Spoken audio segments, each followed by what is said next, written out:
Hello and welcome back to FoodBro. I'm your host, Alex Barlow. And if you were just joining us after the break, this is our special gas station cooking episode where we use almost all ingredients that you can find at your local service station. So we have already put together our appetizer, which is these wonderful and quite easy to prepare 2-ingredient Slim Jim canapes.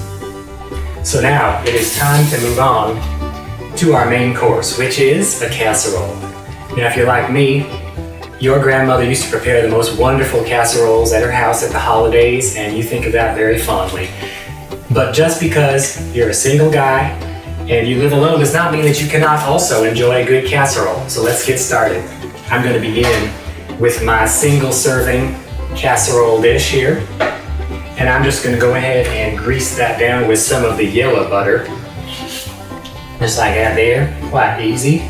Now, if you do not have any of the yellow butter, you may also opt for the peanut kind, although if you do that, I would recommend using the creamy style. All right, now casseroles are all about layers. So we're going to begin with a layer of something with a little bit of crunch, a foundational kind of support layer. Our first layer is going to be frozen waffles, which are really nice because you do not even have to defrost these. They're going to be defrosted when we cook this.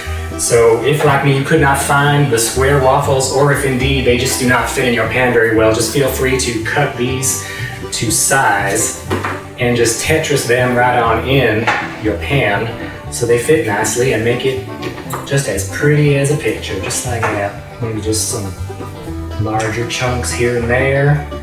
You kind of just want to cover the bottom of your pan and cover up all the holes that are left by the circular waffles, just like that. So nice.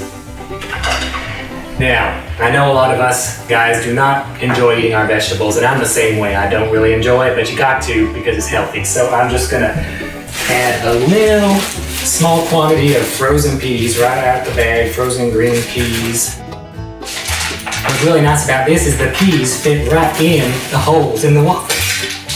So it is just so good. Now, we've got these two flavors going. Now it's time to marry them by hitting it with a little Heinz. And then it's time for our next layer, which is, you guessed it, bologna. Now, I'm just gonna layer some bologna slices right on top here. Just put them right on downtown. I think 4 will be enough for this size. If you're cooking for a crowd, you can always do more, but 4 ought to be enough for our purposes here. And then, time for another little bit of ketchup on top there. And our next layer is Kraft singles. So I'm just gonna, again, layer these right on the top there. I can already taste this. And then, yeah, of course, one more hit with the Heinz. And we are almost done, if you can believe it. This is a quite easy and fast recipe to put together. We only have one ingredient left, and that is our special secret ingredient. Now you might be surprised when you see it, because when you look at this bag of Cheetos, you might think to yourself, hold on a minute, Alex.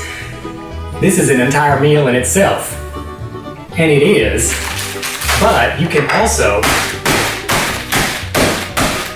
use this as a crispy and colorful garnish for the top of your casserole. So I'm just going to go ahead and sprinkle some of this right on the top there. Just add a little extra spice. So nice. And we're done. That's all there is to it. Now all we have to do is to tempt this with some foil, lightly, and pop it on the grill for about 20-25 minutes, just until it's heated through. But before I do that, I would like to talk to you about some drink pairings. Now, beverages, when you're choosing a beverage to go with a meal, it's important to consider the dominant flavor profile of your dish. Now, if your dish is primarily based around ketchup, hot sauce, barbecue sauce, or grape jelly, then you're gonna wanna choose a Coke, naturally, to go with that. Whereas, if your dish is in ranch, or mayonnaise territory, or maybe like an artichoke or something like that, you're gonna obviously wanna opt for a Sprite. And then if your dish is like a third category, doesn't really fit in one of these, that's where your nacho cheese, your mac and cheese, your Franks with cheese, anything with cheese, then yes, you're gonna wanna select orange Fanta. Now I feel that these rules are a bit antiquated. These days I think there's a lot more freedom to do what you want, so if you feel like you want to serve Stokes green chili out of the can with chocolate milk, I say go for it. Do what's in your heart. Well, it is time for me to get this outside. When I come back, I'm going to be showing you how to put together one of my very favorite desserts of all time, which is 2 or 3 entire bags of Chips Ahoy. You're watching FoodBro. Thanks for watching. I'll see you after the break.